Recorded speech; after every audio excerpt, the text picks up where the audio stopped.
Հարգելի գործընկերներ, ողջունում եմ բոլորիդ։ Նախորդ թեմայի առնչությամբ սառնային տնտեսությունը,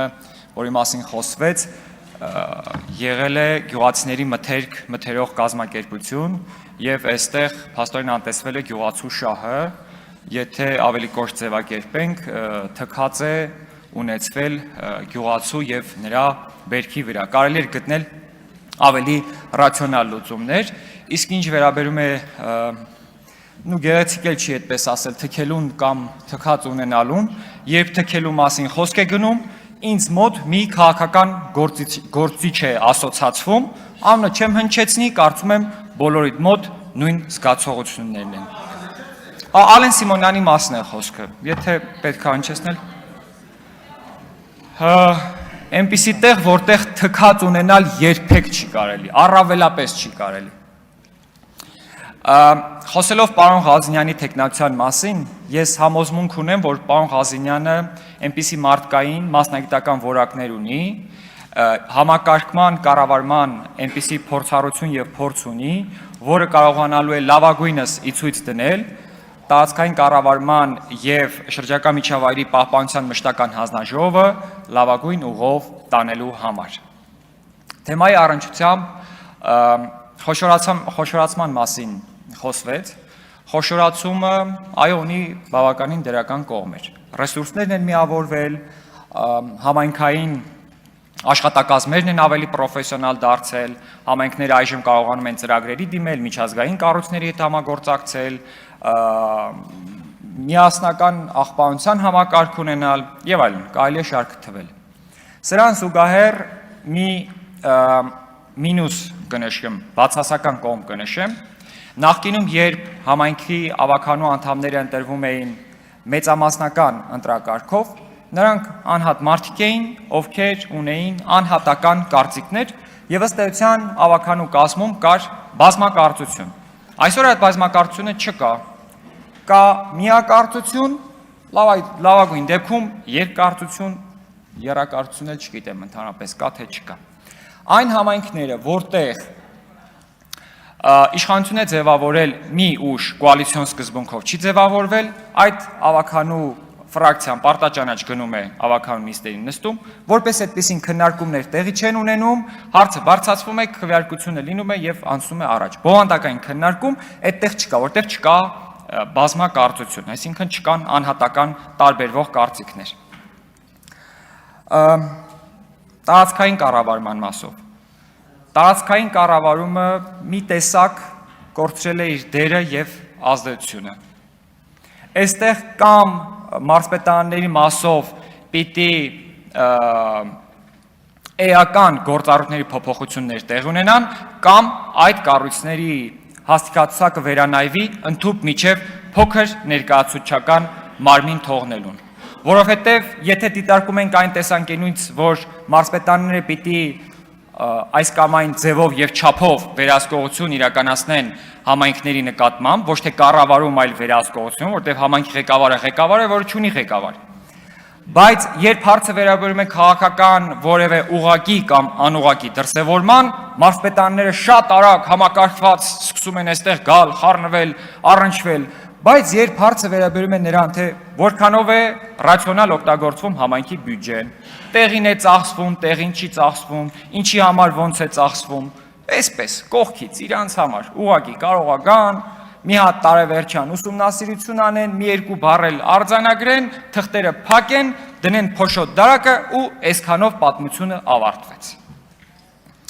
Ազգային փոքրամասնությունների մասին հարց հնչեց, այստեղ կարծում եմ օրենսդրական նախաձեռնությամբ եւս հանդես կգանք, ի թիվս այլոց նաեւ այս հարցը, կարծում եմ, որ ռացիոնալ լուծում է, որ ազգային փոքրամասնություններով համայնքները խոշորանան, բայց քվոտայով, որ վարչական ղեկավարը պարտադիր լինի անկախ կրթական ցենզից, եթե տիմորեցրությունը կրթական ցենզ է սահմանում, ուրեմն բնակչության թվաքանակից ելնելով, պարտադիր լինի տվյալ ազգային փոքրամասնության ներկայացուցիչ եւ տվյալ ազգային փոքրամասնությունը պարտադիր ներկայացվածություն ունենա ավականու կազմում։ Սա քննարկման առարկա է եւ ազգային փոքրամասնություն ներկայացուցիչների հետ եւ մասնագիտական ուրեմն հանրության հետ։ Հաջորդ օրենսդրական փոփոխությունը, որով կարծում եմ եւս հանդես կգանք, վերաբերում է տիմերում համամասնական բաշխմանը։ Եթե անալոգիա անցկացնենք ազգային ժողովի ընթացակարգով, կարծում եմ, որ ճիշտ կլինի տիմերում եւս որոշ հնարավորություններ, լծակներ հատկացնել ընդդիմությանը, որպես օրինակ տիմի համայնքի ղեկավարի տեղակալներից մեկի հաստիքը տրված լինի ընդդիմության ներկայացուցչին, կամ հնարավորություն տրվի, որ այն վարչական շրջանը կամ գյուղը կամ բնակավայրը, որտեղ հաղթել է ընդդիմությունը, ընդդիմության ներկայացուցիչը լինի վարչական ղեկավար, որտեղ այդ գյուղը վստահել է այդ մարդուն եւ այդ մարդն է ավելի շատ հեղինակություն վայելում այդտեղ։ Հաջորդ հանգամանքը, որ եւս առաջարկ է, այսպես ասած, որ սուբվենցիաների եւ այլ խոշոր ծրագրերի մասով լինեն տեղական հանրաքվեներ։ Հիմա ինչպես է լինում սուբվենցիաները։ Սուբվենցիա համայնքը հայտարարում է, ասում է հանրային լսում։ Հանրային լսմանը գիտեք ովքեր են սովորաբար մասնակցում։ Տիմ աշխատակազմերը, մանկապարտեզի աշխատակիցներ եւ բնակիչները չեն մասնակցում։ Սովորաբար տիմերին ասում են, դե մենք ինչ անենք, մենք հայտարարել ենք, հայտարարությունը դրել ենք, բայց մարդիկ չեն եկել, ինչ անենք։ Դե հա, մարդկանց էլ մեղադրելու չի։ Չես կարող ասես, քաղաքասարակությունը ձևավորված չէ։ Եղբայր, մենք գործի ենք, ինքն էլ է գործի, ով ասում որ ինքը գործի չի ու պետքա գա օրինակ հանրային լսման։ Բայց եթե սա կարողանանք տանել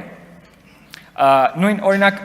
մասնակցային բյուջետավարման ծրագիրը եթե տեղյակ եք, այնտեղ on-line քվեարկություն է տեղի ունենում, որ ծրագիրը շատ ձայներ է հավաքում, համայնքը այդ ծրագիրն էլ ֆինանսավորում է։ Նույն սկզբունքով, եթե համայնք պիտի իրականացնի օրինակ 6 սուբվենցիա, կարելի է առաջադրել օրինակ 12 սուբվենցիոն ծրագիր, որից համայնքի բնակիչները on-line քվեարկությամբ ընտրում են, որ մենք ուզում ենք այս 6-ը։ Սրանից եթե արվելակ ուսումնասիրենք, եթե ոչ սա որպես առաջարկ օրենսդրորեն ձևակերպելու համար,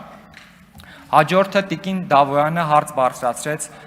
հողերի դեգրադացիայի, կոռոզիայի եւ աղակալման մասին։ Տիկին Դավոյան շատ ուրախ եմ, որ հարցին տեղյակ եք եւ համոզված եմ նաեւ, որ մտահոգված եք։ 2001 թվականից կառավարությունը ծրագիր ունի հողերի դեգրադացիայի չեզոքացման ծրագիր։ Առաջարկս է, որ համատեղ ուսումնասիրենք ծրագրի որ մասն է իրագործվել, որ մասը չի իրագործվել, որ մասի չիրագործված որ մասի համար օրենսդրական փոփոխությունների անհրաժեշտություն կա, դնենք եւ աշխատենք այդ օրենսդրական փոփոխությունների վրա եւ սրանով կարողանանք արձանագրել դրական տեղաշարժ, որովհետեւ այո, մենք այս մասով լրջագույն խնդիր ունենք եւ կարելի է ասել այս հարցով առավելապես զբաղվում են միջազգային կազմակերպությունները։ Մենք որպես պետություն ունենալով այս խնդիրը հանձը չենք առել։ Իշխանությունները բավարար չափով ռեսուրս, էներգիա, ջանքեր չեն ներդրել, ավելի շատ ջանքեր ներդրել են միջազգային կազմակերպությունները։ Արարատի մարզը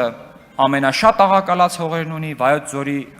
հողերը ամենաերոզացվածն են, իսկ ամբողջ հանրապետության արոտավայրերի գրեթե 70%-ը դեգրադացված է, գրեթե 70%-ը։ Սա լուրջ մարտահրավեր է մեզ համար ընդհանուր պարենային անվտանգության եւ բնապահպանական տեսանկյունից։